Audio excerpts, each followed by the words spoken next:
Hello, and welcome to No More Homework Battles. I'm Liz Weaver of Learning Success, and I'll be your host for this exciting video series.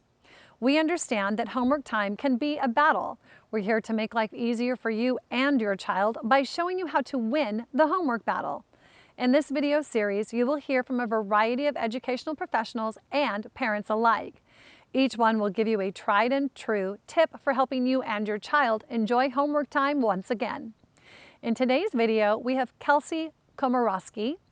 Kelsey has 16 years of experience as a private educator for families around the world and with elite tutoring firms. Kelsey specializes in helping families implement powerful, holistic strategies that drive academic achievement, personal well-being, and genuine love of learning. In today's video, Kelly is going to share her top 3 do's and don'ts for overcoming homework resistance. Let's watch. Hi there, my name is Kelsey Komorowski, and I'm so excited to be here with you today to share my top 3 do's and don'ts when it comes to addressing and overcoming homework resistance in your household. Okay, so number 1, do identify the source of the resistance. Okay, getting past the I just don't like it, I don't want to do it, it's stupid, and really drilling down to uncover the genuine reason for the resistance, okay? Some students resist out of fear, right? They're afraid that if they try, they won't actually be able to do it, and they'd rather not try than fail. Some think that they're bad at the subject, right? I'm just bad at math, I don't have a writing brain, what have you. Other students just think it's irrelevant, right? When am I ever going to have to do this? Why would I bother? It's a waste of time. So there's a lot of potential reasons for why your child is resisting homework, and absolute number 1 is identifying what is the real reason for why they're resisting. And then from there, depending on what that reason is, that is what will determine the strategies and the next best steps to take. Number 2, do assess whether your child knows how to do their schoolwork. And this is kind of related to number 1, but it is so pervasive and it's so problematic that it's deserving of its own distinct do. So what does this mean? This means, does your child know how to work through their assignments? Do they know how to study? Okay, if they can't articulate to you the specific steps to take to manage their course load, manage their time, work through an assignment from beginning, from receipt of guidelines to the submission of the final product, if they're not clear on exactly how to do those things, what the steps are, then they don't know how to do their work. And there's your main challenge right there. Okay, now luckily, every student can learn how to do the work, but that's a really big one, is assessing, do they actually know how to do it? It's really hard to do something when you don't know how, and if you don't know how, that leads to a lot of frustration when you have to do it anyway. So that's a real big one that we see with homework resistance, is that how piece. Number 3 is an attitude assessment, okay? Do really take a pulse of what are your kids feeling towards school, towards learning. Do they see themselves as just a student and they have to do the work, right? Because if that's the case, it is such a short-term understanding of what they're actually doing in school, right? Their role as a student is going to end. School is going to end. Their role as a learner, right, of becoming a better thinker and a clearer communicator and a more skilled time manager, like these are things that will set them up for life. And school is just the vehicle to do that, right? So that's a get to. The students who see school as not a means to have to get good grades, but as a means to be able to introspect, to connect with their genuine values and strengths and interests and be able to grow. It's selfish, really, right? It's not just about having to do a math sheet to submit it. It's what skills am I bringing to bear on this? It's so much bigger than that, right? So really having an attitude that creates a space to amplify the impact of their actual schoolwork is so important. If they only see it as something they have to do that they don't want to, they're really missing the whole bigger picture of what school is all about and of how it benefits them, right? So in order for them to really dismantle some blockages they're having, assessing that attitude is their opportunity to kind of shift away from the negative, I have to do it, to, wow, I get to, selfishly, to become a better thinker, right? To have a better and happier life starting right now. Those are our top 3 do's. Okay, now into our top 3 don'ts. Number 1, Do not assume that the time your child spends studying reflects the quality of studying or the progress that they're making.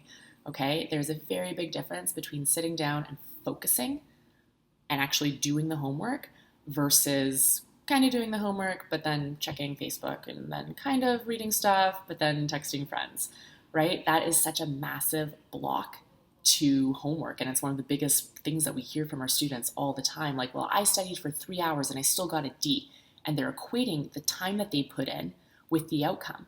And just nothing is further than the truth. It's all about the quality of study time over the actual quantity. Okay, and that bridges into our don't number 2, which is do not assume that your kids are going to sit down and do their work in one go. Okay, some students can do that, right? If they're able to sit and focus for 2 hours at a time, say, that's fantastic, especially with our older learners. But for a lot of kids, especially students with learning differences, it needs a bit of a workaround, right? So they need work periods, whether that's 20 minutes or 30 minutes or 45 minutes, right? We can test that out, decide what works best for your child. But you want them to be understanding that homework is not this one and done thing, okay? It often happens in stages. They can do a burst. It's like sprinting, right? Do a burst for 20 minutes, take a break, go back to it. And that way they're working without compromising the quality of their thinking. And that makes a huge difference, right? When kids go from, it's such a struggle to wade through and that's why they're checking their phones, but then it takes so long, right? They hate it. And who wouldn't? You would probably too, as opposed to, nope, focused, get it done, and then take a break and go do something fun. And then come back, focus, get it done. And you can have, right, depending on your household, you can have 3 20-minute work periods with 10-minute breaks, or you can have 1 hour work period, hour break, 1 hour work period. Like, it really depends on your schedule, what works. But do not assume that they're going to sit down and get it done in one go, because for a lot of kids, that's just not the reality of it. Number 3 is arguably the most important don't of them all. And this is don't make excuses, okay? There are so many reasons and ways that kids and often parents try to excuse away why their kids don't want to do their homework or why their kids aren't doing well in school, right? Everything from learning differences. Well, my kid is ADHD or dyslexic. Those are very important, and I'm not negating that at all. But when we blame something for something that we can't do, we give away our power to that thing. And when kids feel disempowered, they don't want to work. Why would they? Nothing comes of it from them, right? So whether it's, bad teacher, or I'm bad at that subject, or they just don't have a math brain, which I hope none of you actually think, but that's something that we hear. When we make excuses for why they can't do it, we're actually disempowering them. Okay, so we always want to acknowledge the reality of a situation. Maybe they do have a bad teacher. Maybe their learning differences do make it harder, right? All of those things are very valid and very real, but we don't want to let the kids give away their power to those things, because then they become powerless, they're a victim. We want them to feel empowered. What can they do around these things? What can they personally take ownership over, right? And that spurs taking initiative, that spurs self-advocacy, that spurs a lot of beautiful attributes that make for a much more capable and confident thinker. And that's what we want for your kids. And that's it, our top 3 do's and our top 3 don'ts. I hope you found them helpful. All great tips. Thank you very much, Kelly. Today's video has been part of our No More Homework Battles initiative. We've created this because so many parents struggle with homework battles. Please make sure to share the video, and when you do, use the hashtag NMHB for No More Homework Battles so we can find you on social media. If you would like to be part of this initiative and share your story or expertise on the subject of no more homework battles, you can get in touch with us by using the contact form at www.learningsuccesssystem.com and put No More Homework Battles in the subject line. Thanks for watching and for sharing. And in case no one's told you yet today, you are an amazing parent. Thank you. I appreciate you for showing up and doing what it takes to embrace your child's brilliance and unleash their potential. I'm Liz Weaver of Learning Success, and I'll see you in tomorrow's video.